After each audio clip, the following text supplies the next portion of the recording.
We now have family of service members. In this video specifically, we're covering a widow of a Marine who was buried in Arlington, speaking out about Trump's egregious actions at Arlington Cemetery, using these sacred burial grounds for fallen veterans as a photo op for his campaign, showing the transactional nature he has with everyone and the disregard of respect for veterans. And also, in doing so, he pushed and verbally attacked a staff who tried to stop him and his team. So let's watch a few of these clips and just provide some of the context that's needed. In a sea of cameras directly behind, adjacent to your husband's grave. Your husband is buried in Section 60. Directly behind Lieutenant Kelly. Lieutenant Kelly was actually Derek's platoon commander.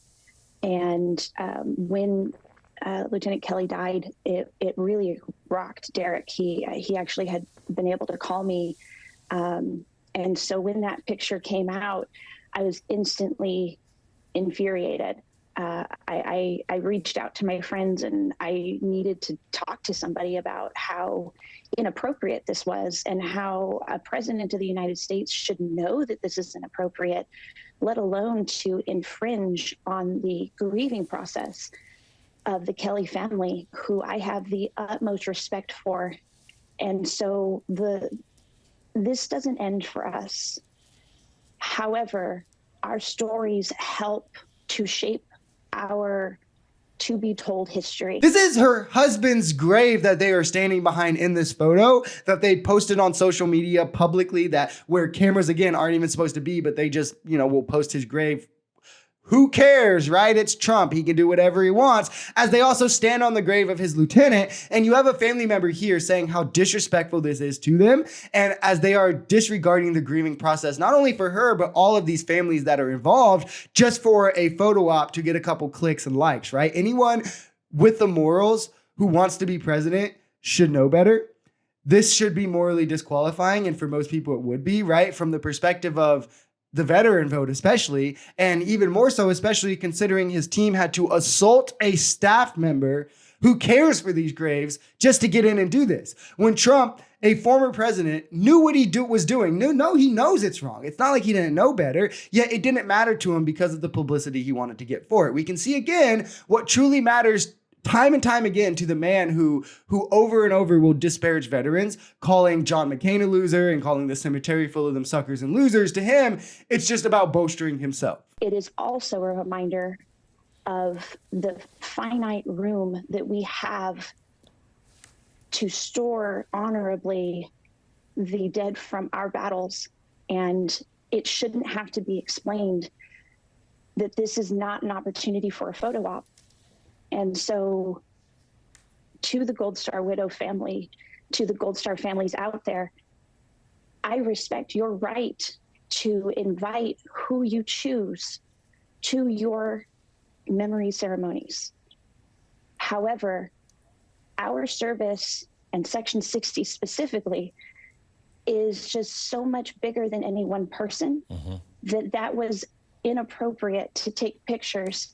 And when you are still young or new to this widowhood of the military, it's important that you understand why we have the rules we have, which was what that staff member was trying to enforce. And this is another great point. Aside from the reminders that she brought up of what this brings back to surface, that is also important, but it doesn't matter if one or two families invited him. One, they're not in control of the cemetery. They don't have the right to give him like special privileges, but the service of fallen veterans, the purpose of Section 60 at Arlington National Cemetery is bigger than and means more than one or two people's opinions, and protecting that for these fallen veterans and for their families' honor and their right to grieve their loved ones that they lost means a lot more than one person's opinion. And anyone who respects our army, our military, our service members should agree with that. That shouldn't be a partisan issue. So pretending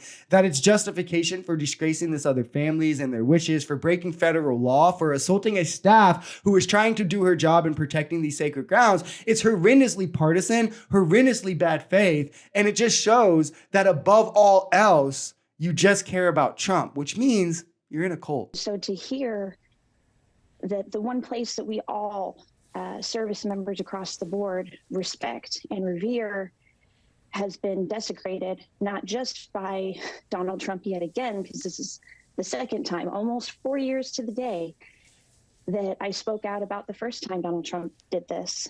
And now that he has a Marine corporal as his vice president, I'm asking for accountability. No, I take that back. I am demanding accountability from Corporal Vance on how this egregious trespassing on sacred ground how it could be worth your integrity to work for a man like that. It's just very un-Marine-like. So I demand answers from him.